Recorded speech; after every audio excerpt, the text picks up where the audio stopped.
Bien, lo anunciamos al comienzo del programa. Vamos a recibir a Alejandro Alsina, que es director de Estudio Ugalde, representante para Uruguay de C Consulting y responsable de expansión en Latinoamérica. Vamos a hablar de las pymes en nuestro país. Bueno, en principio darte la bienvenida, Alejandro, muchas gracias por estar aquí. No, gracias a ti por la convocatoria nuevamente. Bien, Alejandro, preguntarte a propósito, un tema no menor es analizar por qué dejan de existir las pymes en Uruguay. ¿Allí qué se puede decir? Bueno, es bastante amplio el tema, pero recordarás, y voy a aludir a una frase de la participación anterior, una frase que siempre la tenemos como algo recurrente, que es que los datos cuentan historias. Eh, Aquí tenemos datos que considero son interesantes y sobre todo bastante reveladores, y que te los quisiera compartir ahora, y son que una de cada dos empresas deja de funcionar a los 3 años de vida. A los 7 años de iniciar actividades, solamente una de cada tres empresas continúa y solamente entre el 28 y 30% llega con vida a los 10 años. 4 en 10.000 logran ser grandes, 4 en 10.000.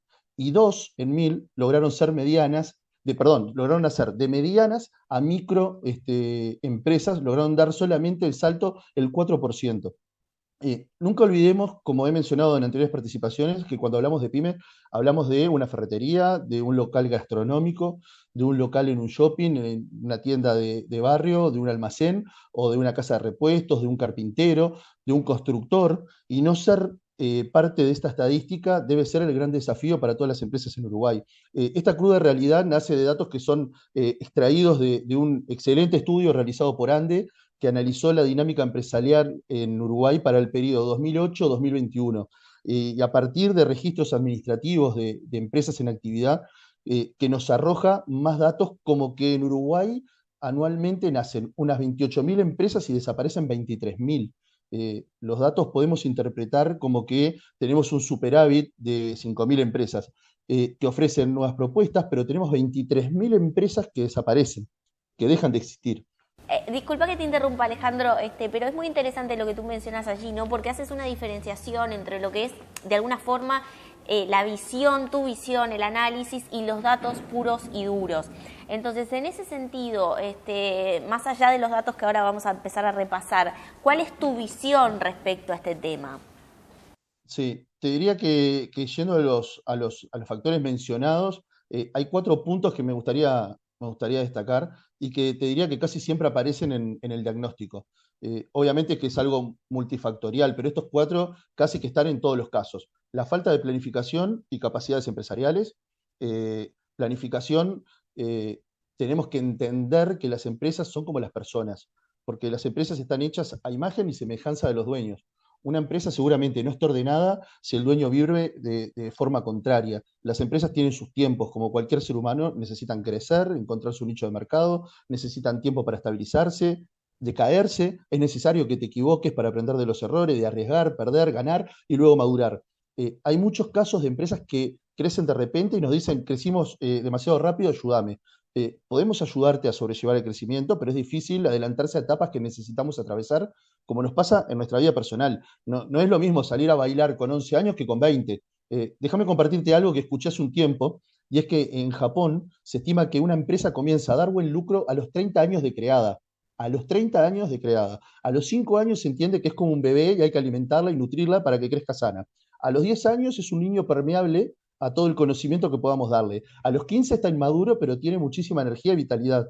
Necesita aprender, equivocarse y levantarse por sí solo. Y recién a los 20 o 30 años alcanza su máximo grado de madurez. En nuestro país, si una empresa no genera rentabilidad en 2 años, ya empezamos a mirar qué gasto recortar y vamos pensando en cómo la cierro y paso de vender frutos secos a importar artículos de decoración de China. La improvisación está al orden del día y en situaciones de desesperación seguramente las decisiones que se toman son reflejo de ellos. Eh, Referido a capacidades empresariales, algo que ya hemos mencionado en anteriores participaciones, implica que ser empresario se puede aprender y pulir, pero no tenés, si no tenés madera, es muy difícil que lo puedas lograr. Tenés que estar hecho a prueba de golpes, de resistir las críticas y de ser consecuente y constante. Eh, de ser un estratega, un soñador, de tener una hoja de ruta, pero también tenés que tener condiciones para liderar, no para ser el dueño de una secta, sino para liderar un proyecto. Pero sin condiciones innatas es más difícil. Por ejemplo, un comercial no puede tener miedo o vergüenza de hablar con la gente y un administrativo no puede ser una persona desprolija en su vida personal. Es como que yo pretenda ser atleta de alto rendimiento ahora en este momento. Puedo tener la convicción, el corazón, pero si no reúno las condiciones necesarias desde el punto de vista físico, querer es poder, pero no querer cualquier cosa. Otro punto que me gustaría destacar es el entendimiento del negocio. Entender qué quiere mi cliente y no lo que yo quiero. Una de las grandes premisas del marketing, interpretar y anticiparme a la necesidad o a esa necesidad oculta. Estamos rodeados de ejemplos de creatividad y entendimiento del mercado. Se me vienen a la mente las empresas de transporte o de pedidos de comida. Visualizaron una necesidad latente y la fueron transformando en negocios rentables, pero también debemos interpretar los cambios del consumidor. Algunos no lo hicieron y aún esperan el milagro para seguir existiendo. Luego, los problemas financieros. Entender que emprender, tener una empresa sin capital es como tener hambre y tener la heladera vacía. Eh, Parece poco creíble, pero son muchas las pymes en nuestro país que no solamente atraviesan dificultades financieras, que van desde la no planificación a tener la caja de la empresa como una extensión de la caja personal. De la caja de la empresa puede salir la luz de mi casa, el colegio de los chicos, los gastos de teléfono y hasta la compra de un panteón. Entonces, pedir préstamos de capital y trabajo que se diluyen como agua entre los dedos cubriendo este tipo de gastos, o hasta peor, usarlo para vacaciones, el dueño de la pyme muchas veces cuenta con un retiro de, no cuenta, perdón, con un retiro de utilidades programado. Y hay casos de empresarios que confiesan que no tienen dinero para retirar hace mucho tiempo y solamente pagan sus gastos personales.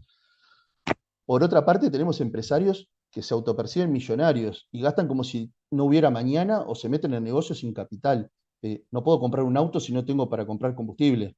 Sin embargo, hay empresarios que compran empresas sin tener capital y te dicen, ya voy a ver cómo hago para encontrar la forma. Y sí, claro, porque el capital, al igual que el combustible, crece bajo los árboles y es gratis. Y peor aún, algunos están al mando de otras empresas que apenas pueden existir. Y todas estas conductas tienen consecuencias y casi seguro que sea parte de la estadística que vimos al inicio.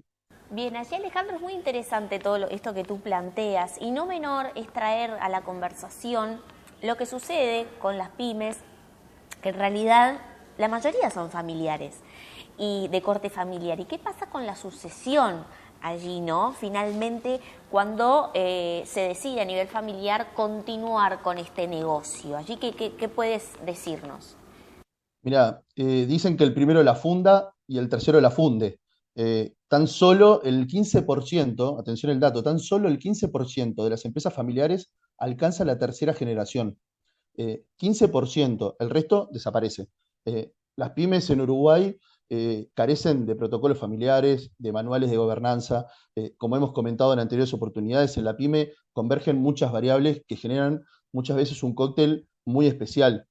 La pyme familiar es un crisol de emociones. Tenemos por un lado a un fundador que creó una empresa desde cero, que la vio crecer y que le entregó todo el tiempo, dedicación y amor que tuvo a su alcance. Y por otra parte, que si bien se crió viendo esa empresa, no tiene el sentido de pertenencia porque es la empresa de mis padres. Eso sucede mucho en caso con los hijos de las segundas generaciones.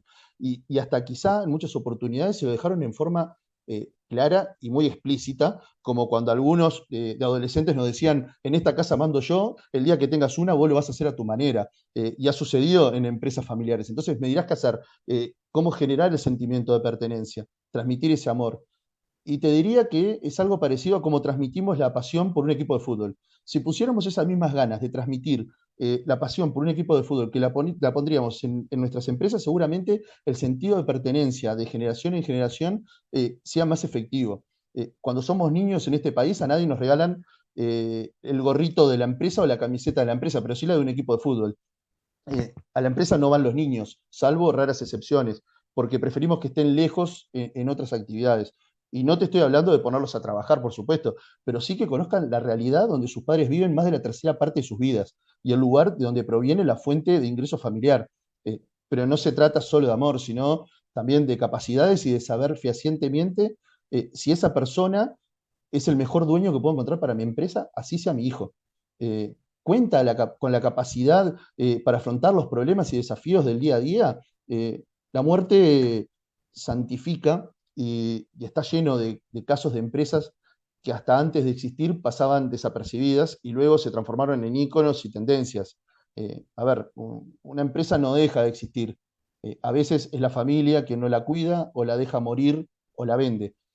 Las que mueren lo hacen por problemas del negocio, por estar mal financiadas, que es lo más normal, pero no olvidemos que muchas pymes que vemos día a día y que a veces nos preguntamos por qué continúan abiertas o cómo hacen para seguir, muchas veces se debe a que son el refugio del dueño. Recordarás que en una de mis intervenciones anteriores he mencionado que el dueño de una pyme es la persona más solitaria de este país, donde todas las decisiones pasan por él y no siempre tiene la posibilidad de tener un directorio o personas de confianza en quien apoyarse y que debe acostumbrarse a escuchar frases en su casa como los problemas de la empresa quedan en la empresa. Y seguramente encuentra en su empresa un refugio, aun cuando no sea rentable.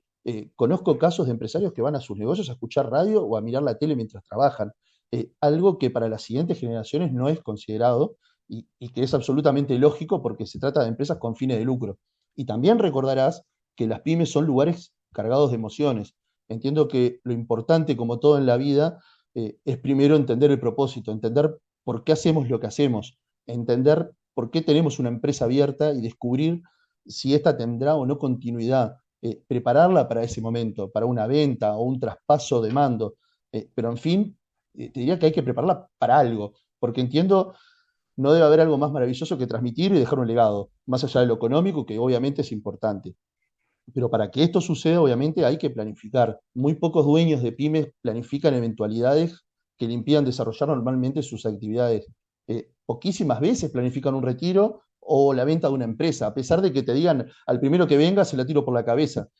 Deben entender que la venta de una empresa no es algo sencillo. Siempre pongo el ejemplo que es como vender un auto. Si yo me subo a un vehículo usado, voy a arrancar y me decís, agarrá y empezá a arrancar en segunda. Si tenés calor, para bajar el vidrio tenés que apretar la puerta así y tocar el botón este que está acá, si te tiembla mucho el volante, y para doblar hacerle un jueguito para los costados. Bueno, ese auto lo manejás vos y si pedís 10, seguramente nadie te pagará más de 4. Las experiencias que pueda tener el dueño de una pyme en 30 años de trabajo son imposibles que se transmitan de forma sencilla. Es por eso que es importante el acompañamiento, la estandarización de los aspectos importantes de la empresa, la transparencia fiscal y económica, y las segundas generaciones muchas veces viven bajo la sombra de los fundadores y el peso específico de ser hijo de. Deben además encargarse luego de reconfigurar aquellos aspectos de la vida empresarial que son necesarios para poner la casa en orden. Pero hacerlo en un lugar cargado absolutamente de emociones no es algo siempre sencillo. Muy pocos se preparan para el retiro y menos para la muerte. En la pyme, cuando eso sucede, y sobre todo en los puestos de más relevancia, se generan terremotos en las estructuras internas que muchas veces salen a la luz y terminamos con la clásica comparación de con fulano esto no hubiera pasado, cómo se nota que no está más mengano. Pero lo que no se ve es que por omisión y a veces intención no existe una transición y mucho menos un protocolo, documentos formales que garanticen la continuidad y sobre todo el reparto ecuánime de recursos y distribuciones de tareas. Bien, clarísimo, como siempre, Alejandro Alsina, que es director de Estudio Ugalde, representante para Uruguay de C Consulting y responsable de expansión en Latinoamérica. Muchas gracias por estos minutos en Empresarios de Acá y vamos a seguir atentos a todo lo que sucede en el mundo de las pymes en nuestro país y muy atentos a tu análisis. Así que muchas gracias. Gracias por la convocatoria.